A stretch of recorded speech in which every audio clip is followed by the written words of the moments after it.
કરશનભાઈ પટેલના નિવેદન પર એસપીજી અધ્યક્ષે પ્રતિક્રિયા આપી। આંદોલનથી રાજકીય રોટલા શેકાયા તે સત્ય છે।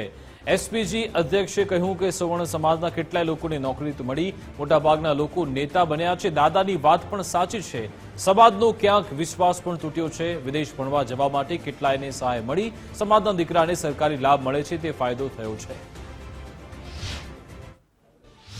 કયું કરશનભાઈ જે કયા ફંક્શન અંદર શું બોલ્યા એક્ઝેક્ટ મને ખબર નથી, પણ મીડિયાના માધ્યમથી જાણવા મળ્યું એ પ્રમાણે એમને કહ્યું કે આંદોલનથી ફાયદો થયો નથી અને ઘણા લોકો નેતા બની ગયા। તો એ પણ હકીકત છે કે સમાજના આંદોલનકારી અમારા સાથી મિત્રો હતા, એમાંથી મોટા ભાગના લોકો નેતાઓ પણ બની ગયા છે। એટલે સમાજનો ક્યાંક વિશ્વાસ પણ તૂટ્યો છે। અને કરશનભાઈએ જે વાત કરી કે ફાયદો નથી થયો, તો સમાજના દીકરાઓને આ જે સરકારી લાભો મળે છે એનાથી ફાયદો પણ થયો છે। એટલે બંને બાજુ છે કે ફાયદો પણ થયો છે અને સમાજના નેતાઓ બધા નેતાઓ પણ બની ગયા છે। એટલે દાદાની વાત પણ સાચી છે।